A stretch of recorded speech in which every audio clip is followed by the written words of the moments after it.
This cold is no joke. Is this thing on? Alright, hi guys, my name is Maddie and welcome back to my channel. I know it's been a long time since I posted. A lot's happened since then.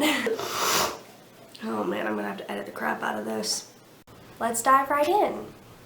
I asked my Instagram followers what they wanted to know about cancer. When you're diagnosed, you don't really know who to reach out to, you don't really know what kind of conversations are appropriate, and with today's society and how judgmental everyone is about every little topic, we just really kind of keep to ourselves, and that's not healthy. So I posted this, I guess a week ago, just trying to get some questions, some ideas. How did you find out you had cancer, and what made you go to the doctor? Okay, grab your popcorn and your wine, because this is a long story that I feel like I've told a million times, and I'll tell it 1,000,001 so long as it helps someone out there. So August 2018, I was going to the gym very regularly. I was, in my eyes, very physically fit. I was eating healthy. I was working out 6 days a week. And all of a sudden I was calling my mom after my workouts and I was like, hey, I'm so short of breath.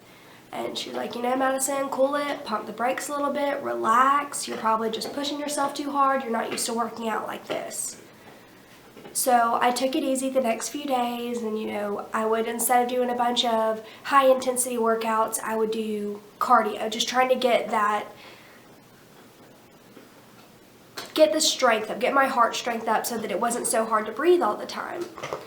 So I was biking 10 miles a day. I was doing 5 miles on the elliptical. I was just really trying to work on my cardiovascular fitness. Well, August comes and goes, and September rolls around, and it's not getting any better. September comes, and it's not getting any better.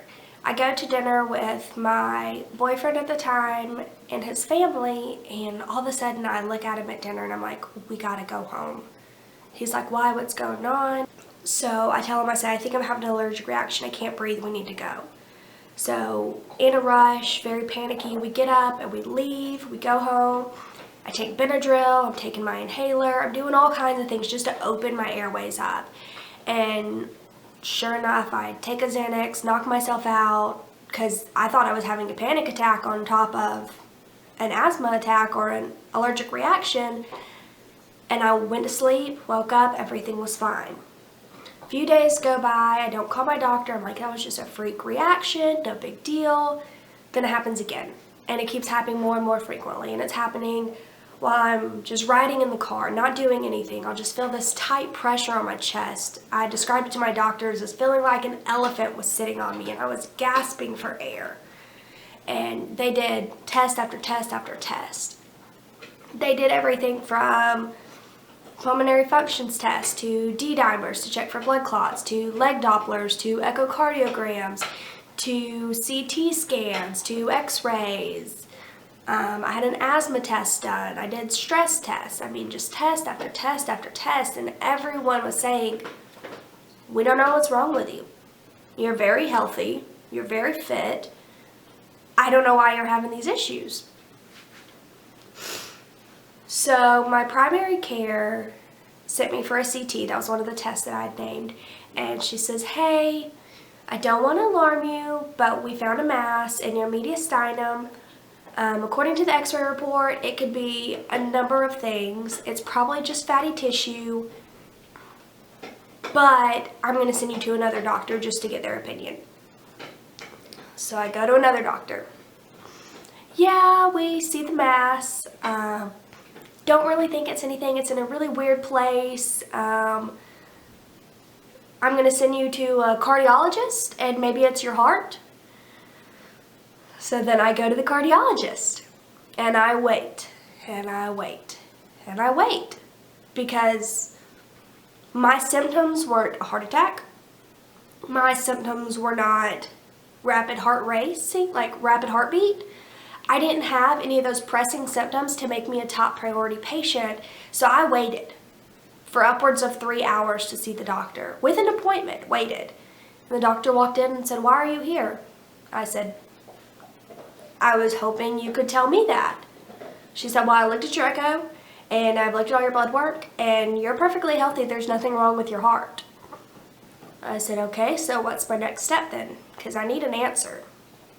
She goes, "Go back to your primary, tell him what I told you, and let him work it out. But I'll vouch and say it's not your heart." Great. Thanks a lot, woman. So I go back to my primary care. He says, if it's not your heart and you're having trouble breathing, let's send you to a pulmonologist. Which, for those of you that don't know, that's a doctor that focuses on your lungs. So I go to the pulmonologist. He comes in. Once again, I don't have COPD. I don't have asthma. I don't have any kind of genetic lung disease or disorder. So I'm not a high priority. We just kind of wait, and he comes in very nonchalant. Pretty sure I'm his last appointment of the day, so he wants to get in and get out. And he looks at me and he says, "So I reviewed your mass, or I reviewed your x-rays with several other doctors, and we all see the mass. However, it's not of any concern. Let's do an asthma test." Do an asthma test. It's fine. I don't have asthma. So I go back in the room with him, and I'm talking to him with my mom there, and I'm like, "What is this mass?" "Don't know. Don't care. It's not an issue."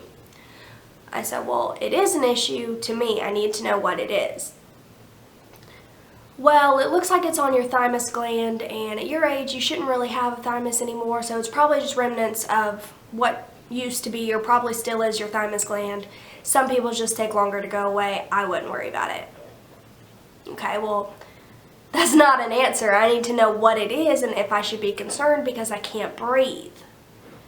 So he says, "Well, I'll call around to some doctors. We'll see if we can get a biopsy done." So I wait a few weeks.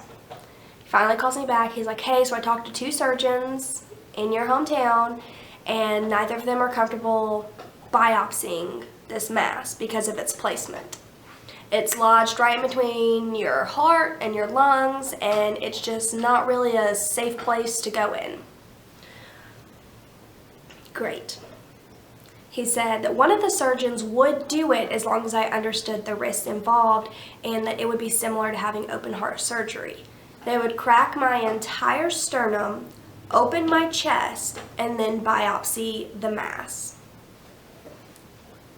At this point, I'm 22 years old. I'm perfectly healthy. I'm not having a huge scar go from my throat to my abdomen to biopsy what everyone is saying is just fatty tissue. So I asked for another opinion. I said, "Well, send me somewhere that can give me an answer that can biopsy this without doing that." So they send me to Emory, and they send me to a cardiothoracic surgeon. And Emory was nothing short of amazing. The doctors all took their time. They all ran, their own tests. They got their own labs. They looked at everything from a different point of view. They had a new approach. And that's one thing I love about going to a teaching hospital, is they're constantly working on perfecting their skills and the way they examine different cases. So I meet with the cardiothoracic surgeon, and he does an MRI. He said, "I agree with your pulmonologist to a point. It looks like it could just be leftover remnants of your thymus gland. However, it looks like there is a tumor growing on it. So I'm going to send you to a neurologist. Make sure you don't have this rare disease called myasthenia gravis, which could be the result of tumors in a thymus gland." Now, this disease basically just makes you really fatigued. It makes you really weak. It can affect your breathing a little bit. So he just wanted to check and make sure that that wasn't what was going on before he went in and biopsied this. Because if I did have underlying myasthenia gravis, then my body would not react properly to surgery. He wouldn't be able to go in and check out the tumor because my body would have been too weak to undergo a major surgery. I go to the neurologist. I get everything checked out and everything's fine. So I'm back to the cardiothoracic surgeon. He says, "Okay, let's schedule surgery. We need to figure out what this thing is. So my boyfriend at the time, my now fiance, his birthday is September 25th. And my doctor said, hey, let's do it on this, the day before his birthday. I'm like, oh, great.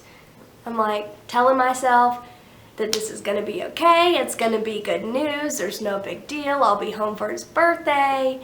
And, it's all going to be fine. So we schedule the surgery for September 24th. Keep in mind, this has been going on since August. I've been having the shortness of breath symptoms since probably June. So we scheduled the surgery for September 24th. And I didn't tell anyone. When I was going to the doctors, I didn't tell anyone what was going on. My mom and my fiance and his parents and his immediate family and my uncle, who is an ER trauma nurse, are the only people that knew what was going on. I didn't tell anyone. I just kept it really low-key, really under wraps, because I didn't want people worrying if the doctors kept telling me it's nothing. I didn't want to sit there and say, oh, I have a tumor. Oh my God, everyone feels so bad for me, even though I have no scientific evidence to prove it. So all of this anxiety and all of this worry and all of this not knowing what's going on inside of my body was really confined. I just kept a happy face and a big smile for, June, July, August, September, for 4 months, not knowing what was going on. And no one around me except people that I specifically told had any idea. So September 24th comes around, and I go up to Emory for my surgery. And my mom tells me the day before, she's like, you probably need to call your dad. It's a major surgery. I said, no, I'm not calling him. I'm not calling anyone. It's just fatty tissue. That's what they keep telling me. It's no big deal. She goes, Madison, you're going to be put under. You're going to want to call him. So I call him. And, we talk on the phone. I said, hey, Dad, having surgery tomorrow. Just wanted to let you know. Going to be put all the way under. He's like, wait, surgery for what? I said, well, I don't really know. I have a mass inside my chest, and they're just hopefully going to find out what it is. And I just hear this crackle in his voice, and he just goes, oh, baby girl, I would have rather this conversation go any other way. I would have rather you called me and told me that you were engaged, that you were pregnant, that you were anything but my baby girl might have cancer. So I told him when it was going to be. I gave him the time of the surgery. I said, I'll be up there. If you want to come, great. If you don't want to, you don't have to. Because I don't know what's going on. I don't know what it is. I just know that I'm going under. And if anything happens to me, I'd want you to have the opportunity to have been there. So we go in for surgery. I go under. And all I remember is I haven't told the story beginning to end until just now. Oh, man. All I remember is waking up in the post-op with my mom, and I don't even know who else was standing there. I think it was just my mom and my doctor. My mom's just holding my hand and she's crying. And I look at her and I'm like, Mom, what's going on? And my doctor places his hand on my wrist and he goes, Madison, preliminary pathology shows that it's Hodgkin's lymphoma. And we sent it off to the lab. We're going to wait for final pathology. But we ended up taking the entire tumor and some of the lymph node that was next to it to see how much it spread. But our preliminary, which is normally pretty good, shows that it is cancer. And I just look at my mom and I say, okay, well, let's take care of it, because we don't have any other option. And I just lay back down and I just go back to sleep. And my mom calls, I don't even know who she calls. I had my uncle, who was the nurse, my dad, my stepmom maybe, my mom, and my fiance's parents up at the hospital with me. And when the doctor came in and was explaining everything to the family before he explained it to me, my uncle was kind of interpreting everything for layman's terms for my family. And that's when my mom, she didn't know what to do. All she knew was to be strong. And my fiance's parents called him. He's a school teacher. So I told him, I said, don't miss work. It's nothing. I'll be home tomorrow for your birthday. You don't worry about me. I got this. I'm good. So she calls him, and by the time I'm in my room and I'm coming out of sedation and I'm waking up, he's there and he's just crying. And my mom's asking me, she's like, do you know what's going on? I was like, yeah. I was like, but it's preliminary. I was like, it's not an official report. I'm not that worried about it. She goes, okay, that's fine. So everyone stays and hangs out. We have we're all kind of chitting and chatting, and I'm just sore. I'm getting these shots every so often for blood clots, because where they had to go in was underneath my rib. They actually had to deflate my right lung and go in through my rib cage. So they severed all those nerves right there, and I had a nerve block, and I was just really sore. And yeah, finally everyone went home. It was just my mom and I up there. And the next day, the doctor and his assistant came in, and they were kind of going over everything with me, and they were explaining what the report said. And I think that's when I hit the stage of denial, because the doctor and his assistant walked out, and I looked at my mom and I said, why are you so upset? They didn't tell me that I had cancer. They said it looks like it's cancer and it could be cancer, but they didn't point blank look at me and say, black and white, you have cancer. And I know that broke my mom's heart. Her firstborn, her only baby girl, was now fighting a battle that was bigger than the both of us. So she called the doctor's assistant back in and was like, can you explain this to her again? She doesn't understand.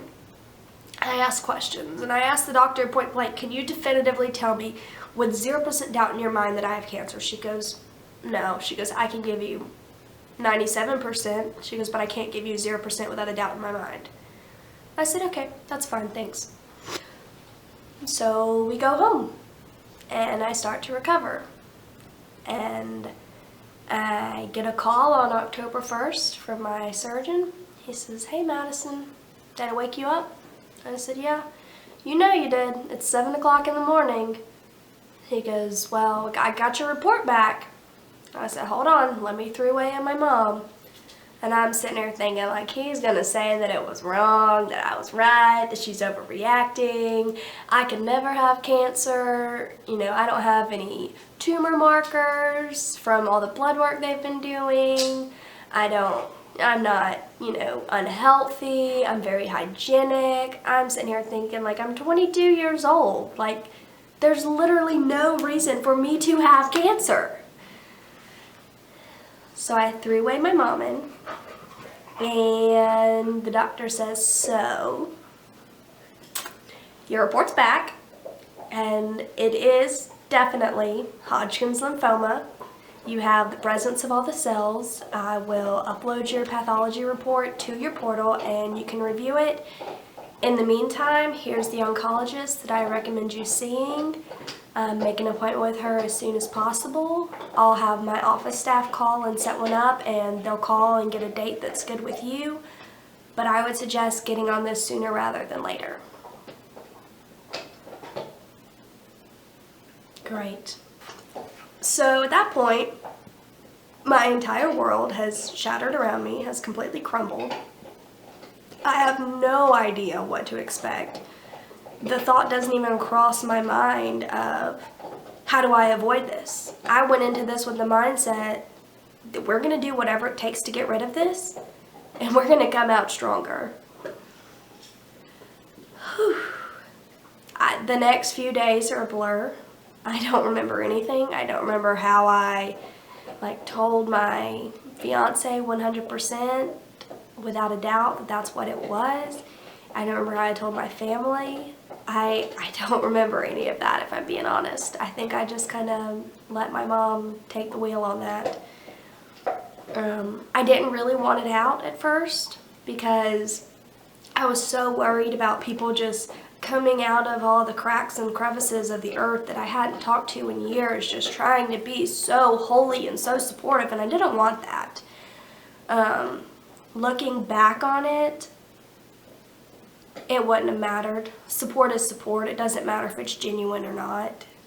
At that point, it didn't matter. Support is support. If you ever get to a point in your life where you need support from any and everyone, it doesn't matter if it's genuine or not. You are just happy to have people checking on you, asking your mom how you are, asking your fiance how you are, having people drop things by the house just to let you know that you're on their mind. So, yeah. First question done. That's how I found out.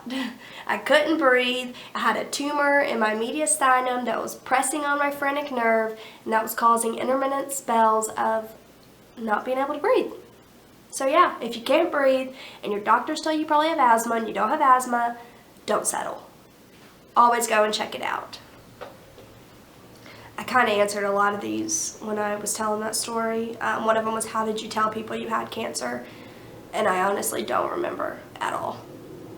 I just don't. My mind has blanked that out like a bad nightmare. I don't remember having to tell people. I remember not wanting to tell people, but I don't know how I actually told anyone anything. Let's see. What was your mental state like during treatment? They ask you how you are, you just have to say that you're fine when you're not really fine, but you just can't get into it because they would never understand. My mental state during treatment, I want to say, was pretty good, pretty solid. I had a ton of support from my friends and family, so they really kept me positive. I had a lot of people around me just very uplifting, very positive. So the chemo they put me on was ABVD, which is adriamycin, also known as the Red Devil, bleomycin, vinblastine, and dacarbazine. And let me tell you, that is a rough cocktail. I had 3 rounds, which is a total of 6 infusions every other week from the months of October to December, and I finished 2 days after Christmas. As of filming this, I am in remission, so going on 6 months now. I have had my port taken out, and I'm starting to grow my hair back. This is a fabulous wig. So, if you do have to lose your hair due to any illness, I personally recommend getting a wig. It just helps you readjust to your new normal. It helps you feel like you're not just completely losing yourself to the disease. It gives you a way to take it back, keep yourself intact. See how my hair's starting to grow back? It's super thick, super curly, super not what it was before. But yeah, ABVD is the chemo that I did, and all except for a few days, my mental state was okay. There were a few days that, I would call my mom and say, I'm not doing this. I can't. I'm so sick. I feel so terrible. I feel so defeated. I can't go back for another one. She would tell me, Madison, you're going back because the bad days come and go, and you can't let the bad days win. As long as your good days outweigh your bad days, you're going to keep doing this. And I am so grateful for that. It is very, very important to have a good support system because, there's some days that you just feel like crap. My fiance, when I started losing my hair, would come home every single day and tell me, hair or no hair, you're beautiful. Or he would tease me about, you've been drinking water, you're looking a little frail. but he would just constantly show me attention, that I mattered, so I didn't feel like I was just withering away into the background. My brother would come by and check on me, and he told me one day, he goes, "Wow," he goes, "you're getting real thin." I said, "Thanks, it's this new diet called chemo." Just, you also have to know the person's humor. My uncle and I have very, very dark humor, and since he is an ER nurse, he's seen the most gruesome of gruesome. And he would tease me all the time, and he'd go, "Oh, you have sissy cancer." And I was like, well, hey, cancer's cancer, but I'd rather have sissy cancer than something that, I don't have a shot in hell worth fighting at. And then when my hair started falling out, he'd call me Caillou. And although to anyone looking from the outside in, it's probably like, you don't say that to someone, but you have to make light of it. If you support the stigma that you can't talk about cancer to a cancer patient, or you can't talk about it to anyone who's been through it, then how are we supposed to learn anything? How are we supposed to understand how to adapt to the social situations? How are we supposed to start the conversation? You have to start it somewhere, and there's no wrong place to start.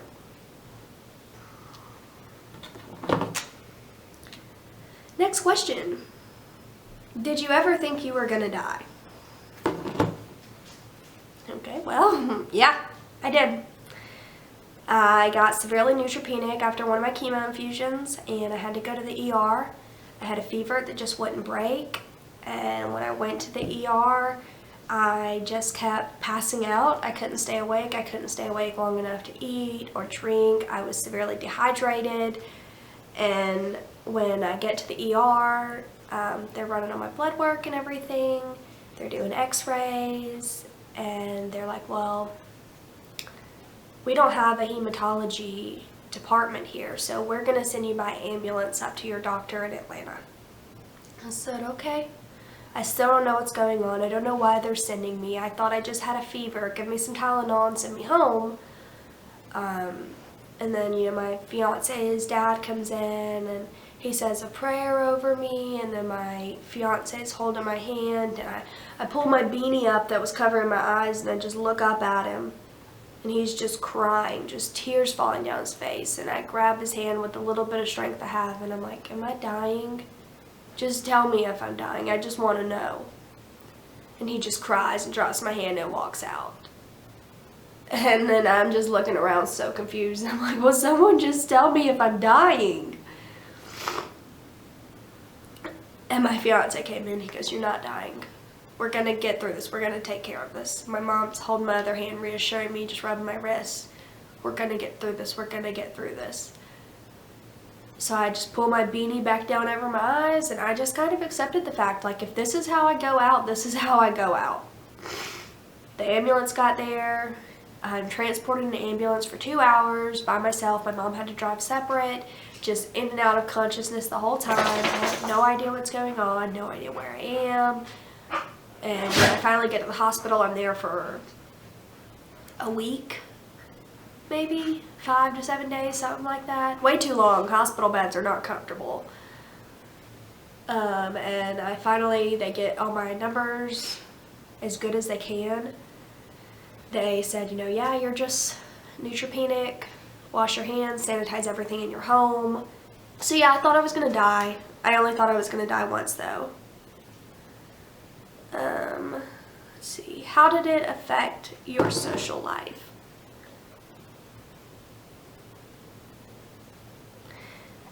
It affected my social life because my friends were afraid to come around. They thought that if they had any kind of germs that they would kill me. It really made me feel like I lived in a bubble. If you know someone going through chemo that has cancer, like, just take a really good shower, put on some clean clothes, grab some hand sanitizer, and go visit them, because it gets lonely. It gets really, really lonely. When all you see are your parents, your fiance, and your doctors, it gets really lonely. You need that human interaction to keep you from going stir crazy.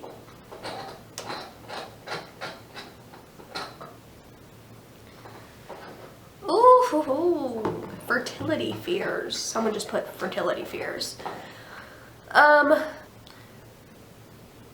When Rhett and I got engaged, a lot of people were saying like, oh, do you want babies? You guys gonna have children? You know, all the things that, according to Facebook, you're not supposed to ask people anymore. But, you know, people asked, and I was very, very hesitant at first. I was like, oh, no, we're not having kids. We don't want kids. And it's because I was scared. My doctor told me, like, you know, we can freeze some eggs if you want. But I was on the IUD, and in order to freeze eggs, I have to ovulate, and it just would have pushed chemo out. And I was just like, you know what? I'll either have them or I won't. So yeah, I mean, there are some underlying fertility fears. The more Rhett and I have talked about it, you know, we definitely do want kids. And we've just kind of come to the conclusion that if I can have them, great. If I can't, there's plenty of kids out there that need a home, and we're more than happy to open our hearts to adoption. How did cancer affect you and Rhett?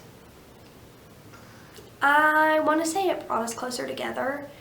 The process of getting diagnosed put a lot of tension on our relationship because I knew something was wrong, and I have a history of being a hypochondriac, and he kept telling me, doctor's appointment, like, Maddie, if they're saying nothing's wrong, you just need to accept that. And I was like, no, something is wrong. He goes, Maddie, you're fine, you're okay, you're just freaking out. So it put a strain on us at first. And, you know, once I got diagnosed, he was super supportive. He was my rock. Anything that I needed, he was there. He tried to take a lot of the pressure off my mom and my mom off of him. I think they both wanted to be there for me as much as they could, but each one was afraid of stepping on the other's toes. But we all worked through it, and we all came out stronger on the other side. I remember I would text Rhett and be like, will you go pick me up this very specific food all the way across town, nowhere near our apartment?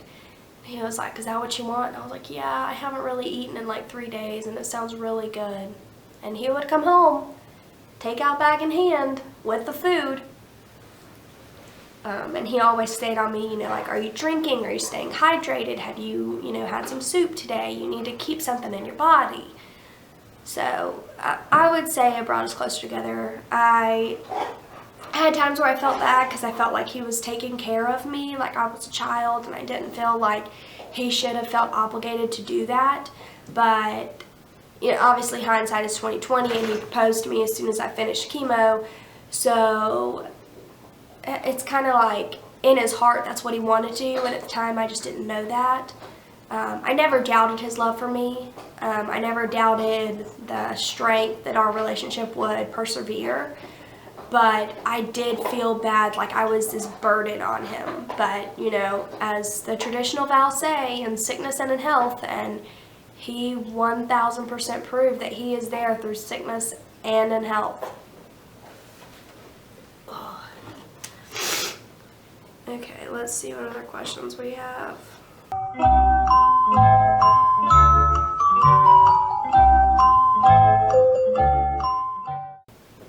What is the best way to be there for someone, especially if you don't live there? I kind of touched on this earlier. The best way to be there for someone is just to check on them. A phone call, a text message, a FaceTime, send them a card or something. You know, if you're not there, FaceTimes are always great, but you have to understand that if it's right after chemo or in the middle of appointments, the person might not answer. I know I personally, at least the first 2 days after chemo, didn't want to talk to anyone. Wanted to lay in bed, have all the lights off, turn TV on, and just sleep. But you know, a nice text message, and they probably won't respond right away because they probably won't feel good. But you just have to be willing and able to keep up the consistency, to keep checking on them, to let them know, like, hey, I am thinking about you.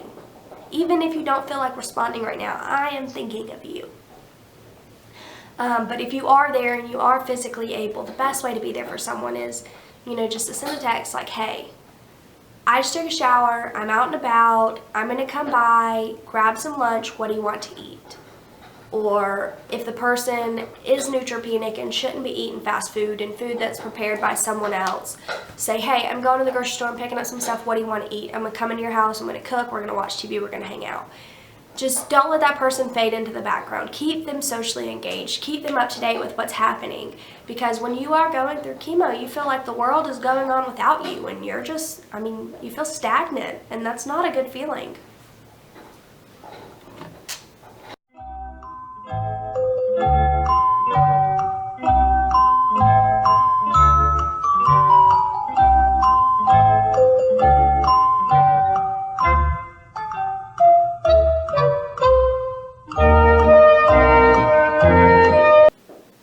Someone asks, how are you today?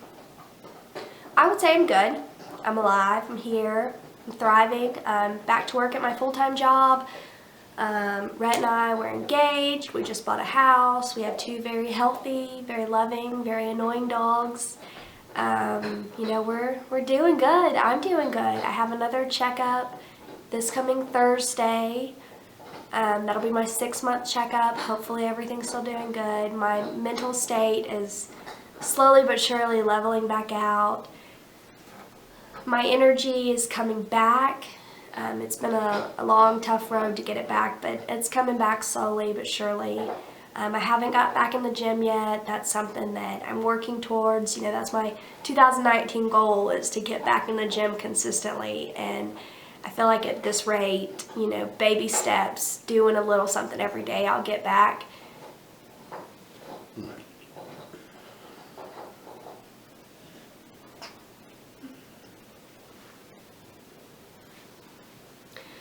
Okay guys, well, speaking of energy, filming this video has worn me out, not only physically, but mentally and emotionally. So thank you guys for watching.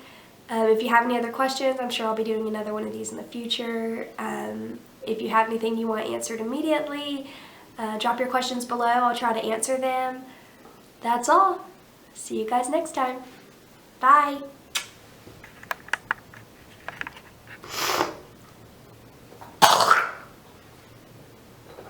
I'm disgusting.